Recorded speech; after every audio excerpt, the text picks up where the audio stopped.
अब हम लोग पढ़ेंगे परावर्तन के नियम। सबसे इम्पोर्टेंट है ये आता है एग्जाम में।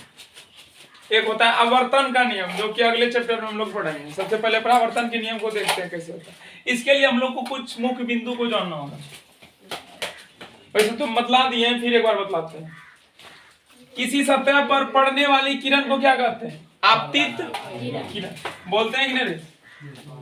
आपतित किरण, ठीक। और इससे टकरा करके जो किरण लौटती है उसी माध्यम में लौटने वाली किरण को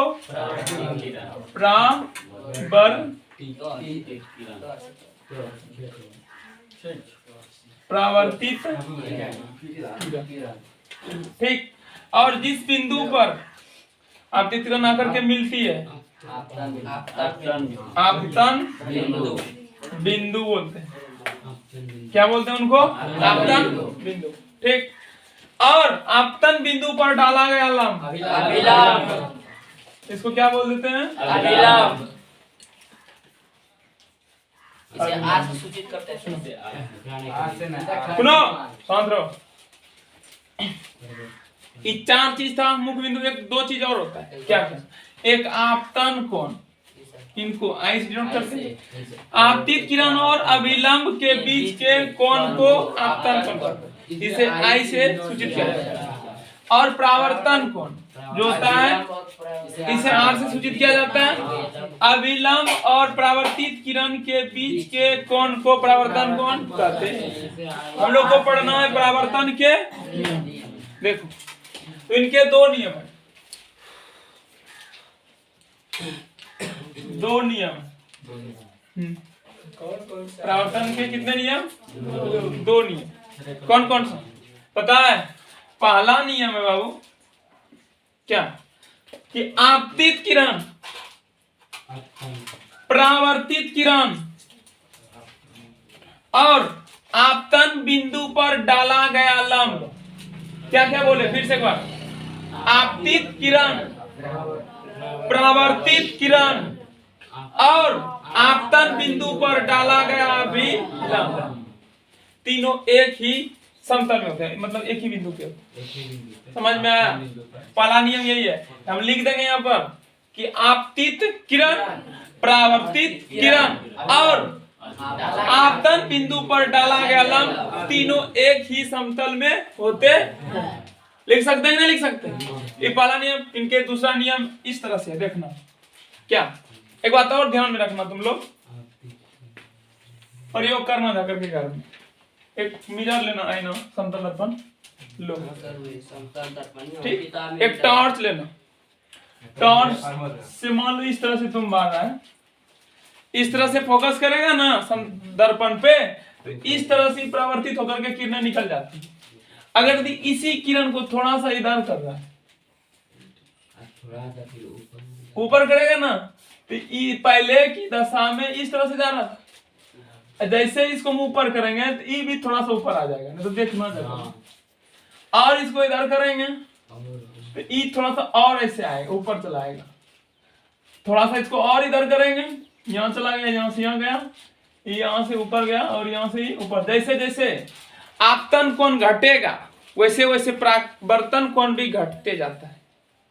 ये था ना आपतन कोण, मान लीजिए ये क्या है? आपतन कोण 45 डिग्री का, ठीक।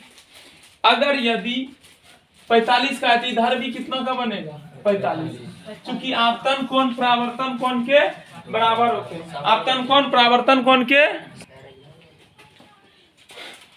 क्योंकि आपतन कोण जो होते हैं परावर्तन कोण के बराबर होते हैं। समझना। अगर यदि अभी यहाँ से हम टॉर्च मार रहे हैं, टॉर्च मार रहे हैं तो 45 डिग्री का कोण बन रहा है अभिलंब और आपतित किरण के बीच, तो परावर्तित किरण और अभिलंब के कोण के बीच भी कितना का कोण बनेंगे? 45 का ही बनेंगे। अगर यदि कम कर देंगे, 45 था, मान लो इसको हम इधर कर दिए 20 डिग्री का, तो ये किरण नीचे जाएंगे या ऊपर चले आएंगे? ऊपर आएंगे, तब न घटेगा 20 का बनेंगे। समझ रहा है कि नहीं?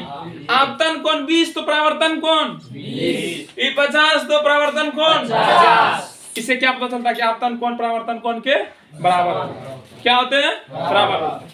अगर यदि इसी किरण 45 का था पहले, इसको हम 60 का करेंगे, मतलब नीचे लाएंगे इसको, नीचे, तो ई भी क्या होंगे, नीचे आएंगे, ई भी 60 का बनेंगे। समझ में आ रहा है कि नहीं? तो दूसरा नियम है आपतन कोण मतलब आई, परावर्तन कोण मतलब आर के बराबर होते हैं। दूसरा नियम इक्वल आई बराबर आपतन कोण परावर्तन कोण के बराबर, आपतन कोण परावर्तन कोण के बराबर। दो नियम याद होगा। पहला नियम क्या, आपतित किरण परावर्तित किरण और आपतन बिंदु पर डाला गया लंब तीनों एक ही समतल में होते हैं। पहले लिख देंगे इसको, एक नियम हो गया परावर्तन का। दूसरा नियम आपतन कोण परावर्तन कोण के बराबर होते हैं। उसके बाद नीचे लिख देंगे आई बराबर, इतना सिंपल है परावर्तन का नियम। याद हुआ कि नहीं, समझ में आया? चलो लिख लो पढ़ाएंगे, लिखो तो परावर्तन के नियम हेडिंग लगा लो। उसके बाद लिखना इनके दो नियम है।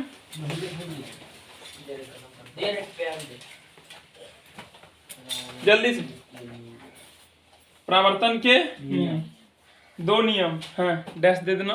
उसके बाद नंबर 1 नंबर 2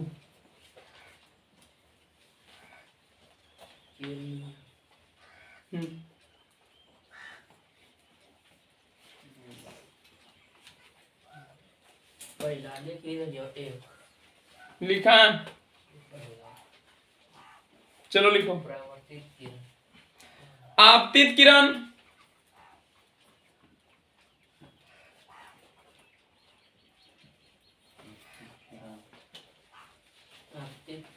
परावर्तित किरण लिखो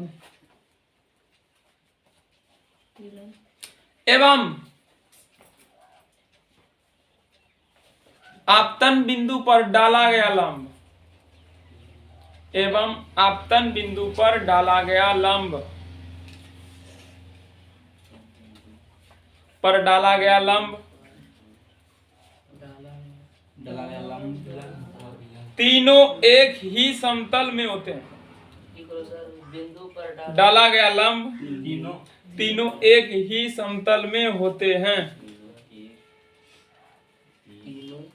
एक ही समतल में होते हैं।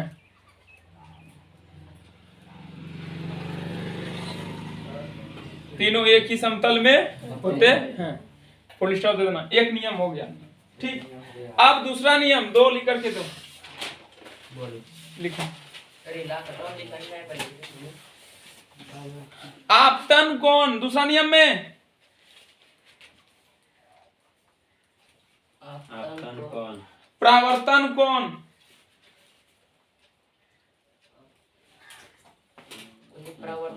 हाँ आपतन कोण परावर्तन कोण के बराबर होते हैं।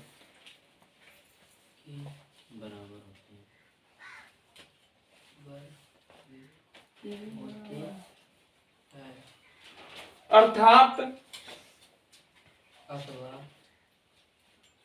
आई बराबर भी, आई बराबर आर भी नहीं, आर आई बराबर आर हो गया। यही था परावर्तन के नियम।